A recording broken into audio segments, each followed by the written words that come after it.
I'm not convinced it ain't no acting or accident what the track emits. You strapped with gas that you ain't even practiced with. The fact is, you couldn't hit the target the size of a track. Welcome to 3 Count Commentaries. Today we're going to be talking about WWEEVIL Episode 4, The Brothers of Destruction, Undertaker and Kane. Alright, so this episode basically told the kayfabe story of Undertaker and Kane.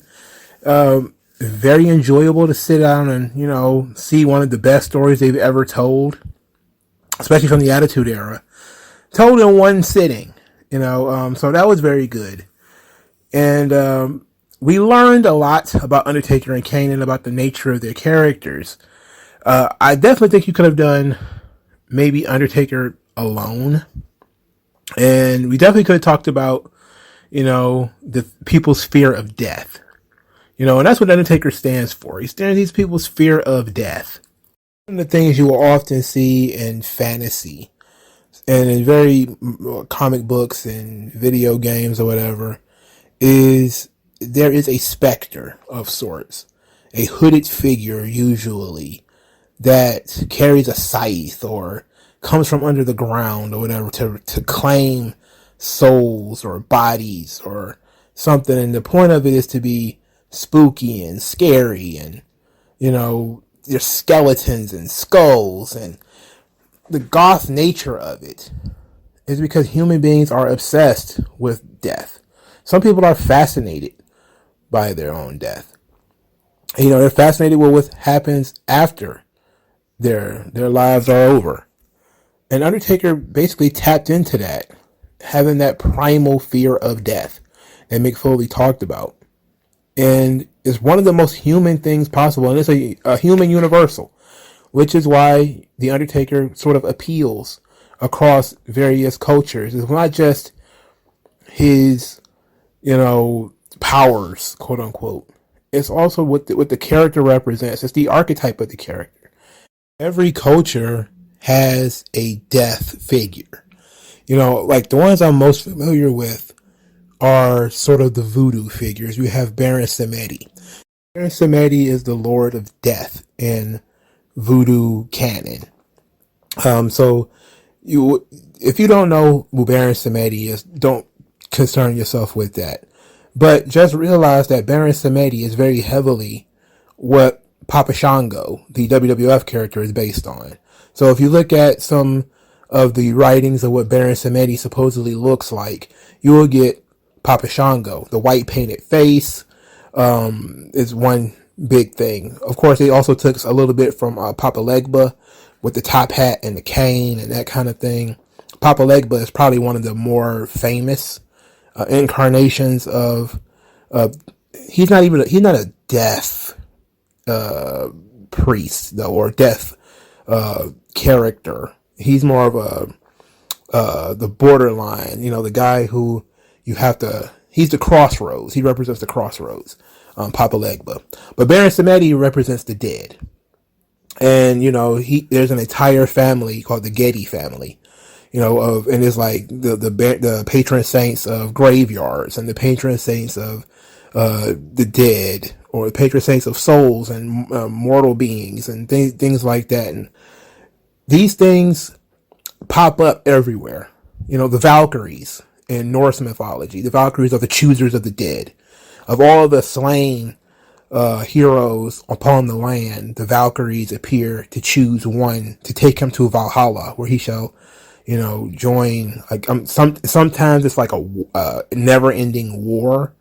Like other times it's like some version of heaven, it's like a warrior's heaven. So you have all of these characters, and they exist in people's minds, and they pop up essentially everywhere. And I'm pretty sure if you could think of it, if you might not be from the United States, you might be from somewhere in Africa or something like that. For instance, Haitians created the concept of zombies. The concept of zombies come from Haiti. Now, what I know about zombies is that it was created as the concept of a nightmare. That a zombie is a slave. It is brainless and is always up to someone else to be controlled. So zombies who don't have brains, they're basically animal-like. So if you remember The Walking Dead, they can seek food, but they can't speak and they can't communicate. And so there's always this fear of death in almost every culture on the planet. And that's what the Undertaker represents. And that's what the Undertaker speaks to, is people's fear of death. And people are always enamored with these characters and always enamored with this concept. That's why it pops up everywhere. Everybody wants to know about death. Everybody has an intrigue about death, whether it's a fear of it, whether it's an obsession with it. There's people who study serial killers and people who study, like, there's a book, it's by a guy who runs a forensic lab. It's called The Body Farm. And The Body Farm is where they actually do forensic science on bodies. So if they find a body that has not been appropriately named, it might be a missing child. So through the bones of people, you can find out height, potential height, potential weight, potential race, definitely their gender, or sex, depending on how you want to phrase that. And you could tell all of these great things from dead bodies, from corpses. So things like corpses and zombies and death gods and beings that, involve the dead, and vultures and owls, predators that eat the dead, or that sort of thing. It seeps into every orifice of our lifestyle, and we run into this stuff literally all the time. And it was cool to have a wrestler that could do that and then do it so well and take on this supernatural aspect. And when you see it in like Marvel Comics, you see Death. Death is a woman in Marvel Comics. She transforms between a beautiful woman and a skeleton. And Thanos is obsessed with her. And he kills people to send to Lady Death, whom he is choosing to worship. And you see Death represented in Sandman comics from Neil Gaiman. And you'll see again and again Death popping up essentially everywhere, in every corner of our culture. So it was very cool for The Undertaker to take that in the pro wrestling space and popularize it and really make it important. And what the character works, because Death is like, it's so unknown, and yet we have so many stereotypes about it that we see Death as being something that's very cold, empty, merciless. We see Death as being, we don't see Death as a party. We don't see Death as happiness. Now, and this is the thing that kind of is a little bit different with Baron Samedi, because Baron Samedi, the Voodoo King of the Dead, he's not necessarily Mr. Spooky McSpookerton. That's not really what he is, because he's also a lust-based character, where it's all about, there's an element of celebration of life that comes with Baron Samedi, where you celebrate, not dying, but being free of the mortal coil. And now your spirit is free, and you want to just do things that you couldn't do before. So it's almost this Dionysian concept. I'm sorry. Apollonian and Dionysian is two different things. Apollonian is Apollo, the Greek, I believe it's Greek god of the sun. Dionysus is the Greek god of party and drink. So Apollonian is it is obsessive order. Dionysian is chaos. So you will see that Baron Samedi is basically a chaos god, where sure, you're dead, but now that's when it's time to party, baby, because you have nothing else to fear. It's over. But you can almost always see Baron Samedi as being basically, this murderer, killer type of character, and that's not really what he is. The Voodoo don't really have those kinds of characters, but although some are more serious than others. But to have these stereotypes of what death means and what death is, that's how it That's how Undertaker worked. He worked off the stereotypes of what death is and what death means. You know, death is cold, merciless. It is emotionless. You know, it is very awkward. It's very scary. It brings pressure, you know, but it also has a cool factor. And that's the one thing that they didn't really count on. Upon creating the Undertaker character, they didn't count on the cool factor that will be attached to the character. Because there are people who find death very cool, you know, or they embrace it. They embrace that death will eventually come. You know, the gothic witchcraft like lifestyle that doesn't worship death, but they have accepted it. You know, they get skulls and they have this, you know, grim sense of, you know, it all falls down, the nihilism. Nothing matters. You're just going to die anyway. The black pill, as they say. You know, that stuff exists. And Undertaker spoke to the people who took the black pill. Because for Undertaker, everybody will rest in peace. Doesn't matter if you're Hulk Hogan or the Repo Man, babyface or heel. Anybody and everybody will eventually rest in peace. It's a universal. And so it had that universal appeal in terms of character. And very rarely you will see a character have that sort of universal appeal where, unlike Hulk Hogan, which was very, very American, you know, Americana, waving the flag, Christian cross, everything. Some characters have that universal appeal because it embodies something that is universal. Jake the Snake Roberts was a universal character. Why did Jake the Snake Roberts work? Because his character was also based on fear. And it was based on fear of snakes. You know, and people are naturally afraid of snakes. Snakes are considered to be evil creatures.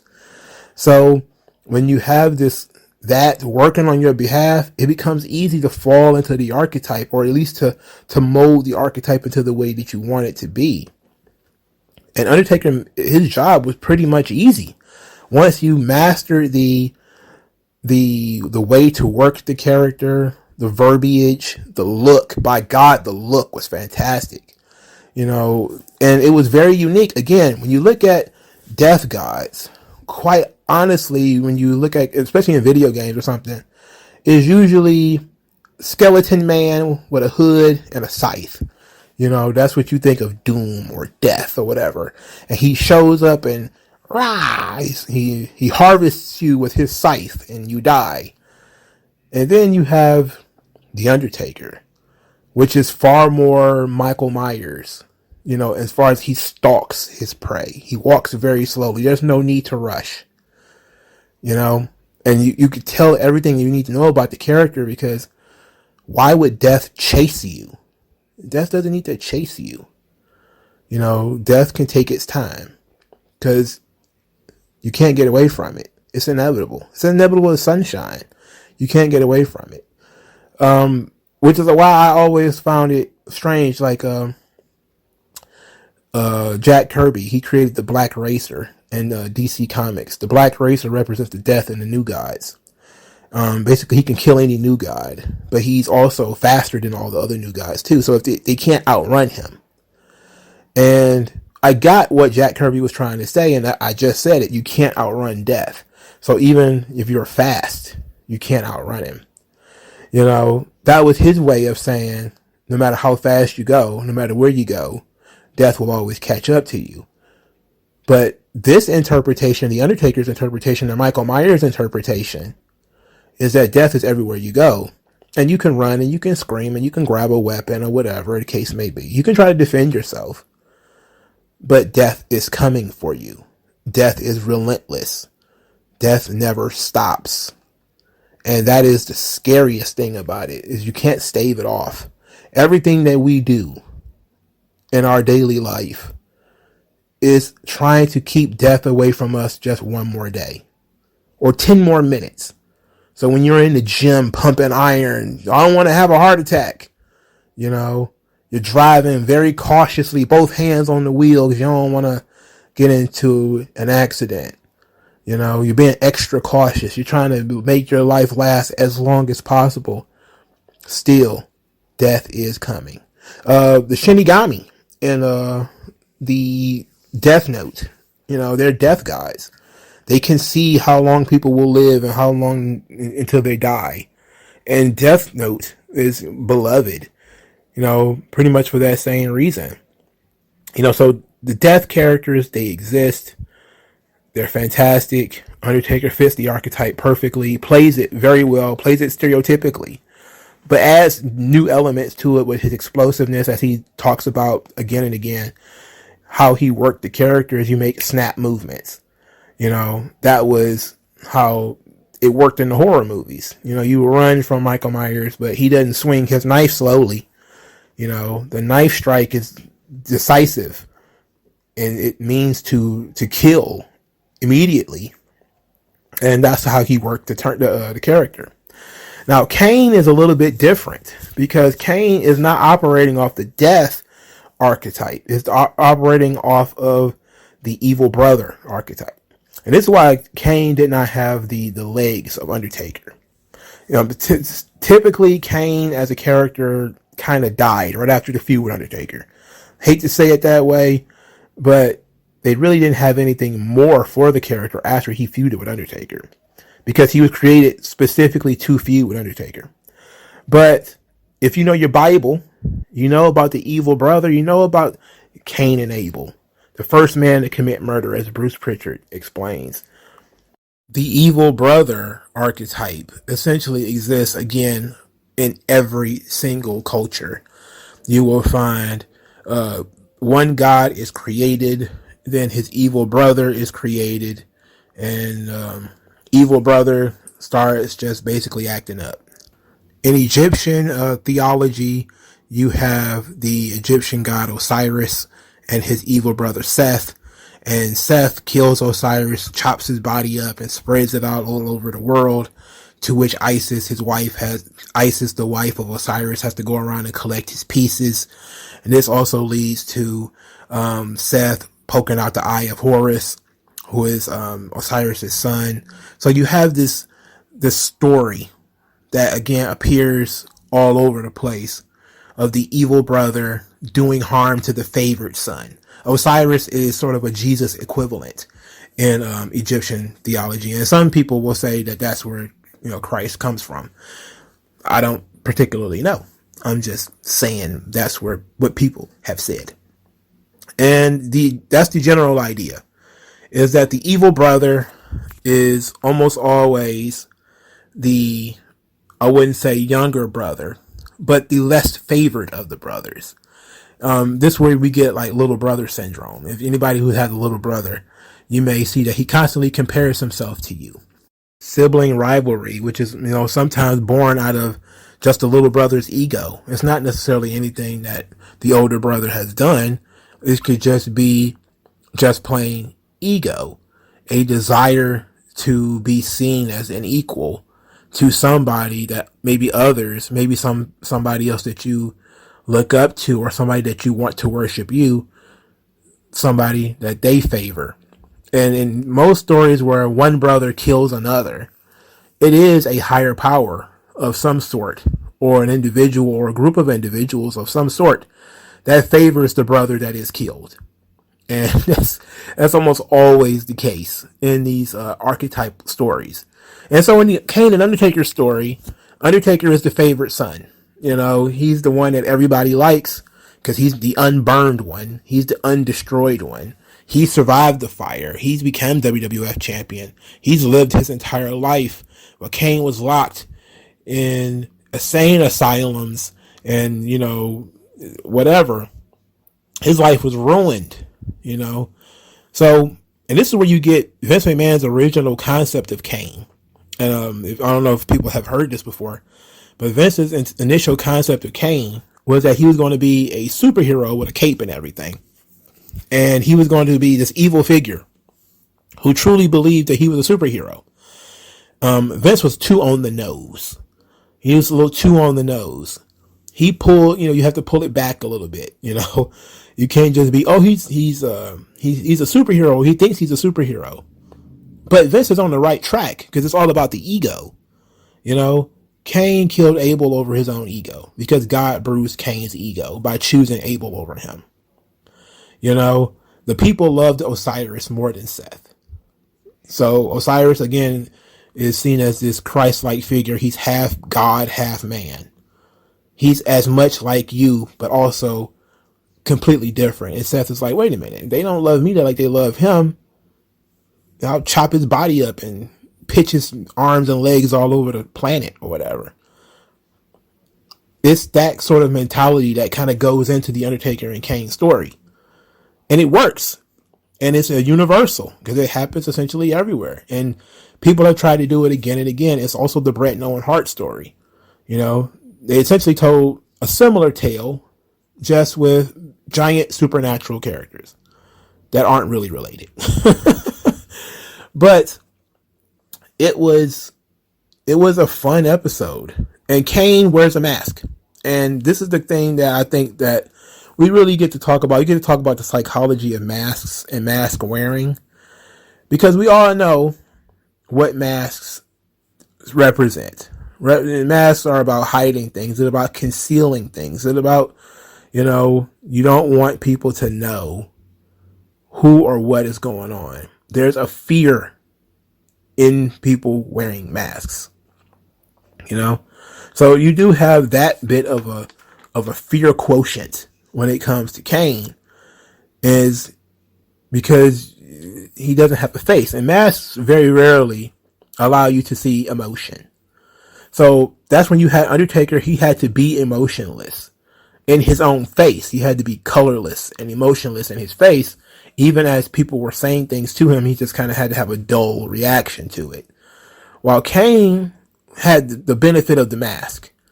The mask wasn't going to move. It wasn't going to react. So he could just work on his body language at that point. The body language was going to tell the story, and it was going to, tell the tale.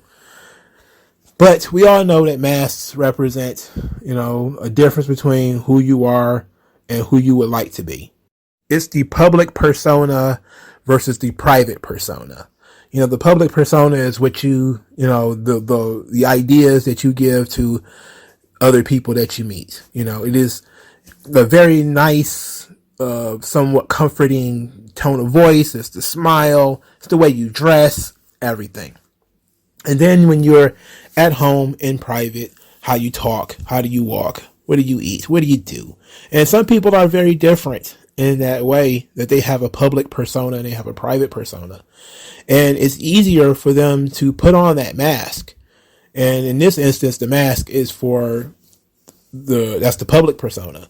It's when you pretend to be civil, you pretend to be nice, you pretend to be the best person in the world, the most competent, the most confident, or whatever. And then in your quiet moments, you're kind of insecure, and you're kind of upset, and you have this pent up rage and this anger. And that's one way of looking at things. Another way is looking at things of concealing your real identity, not wanting to show people who you really are, protecting that private persona. And Kane, that's what the character was all about. He was protecting his private persona. So when he took the mask off, you got to see that Kane was never really burned, and that it was all just a BS story. And the reality of it is just that Kane is crazy. And it's really that simple. And in some ways, I think they mentioned this in the documentary, it made Kane worse to take the mask off. Because now the sympathy that you might have had for the devil is gone. Because you believe that, okay, he's so evil and he's so violent, he's so vicious. Because under there is turkey jerky. He's burnt. He's a boiled, completely burnt hot dog. He's screwed up. Of course, I would be angry too. And then he takes the mask off, and there's nothing wrong with him. Now it's an old trick that they probably saw it from like Dr. Doom or something like that. Because these kind of old tricks always happen as a guy who is a narcissist. Again, high self-esteem, big ego. covers himself in a mask. Vega from Street Fighter is another one.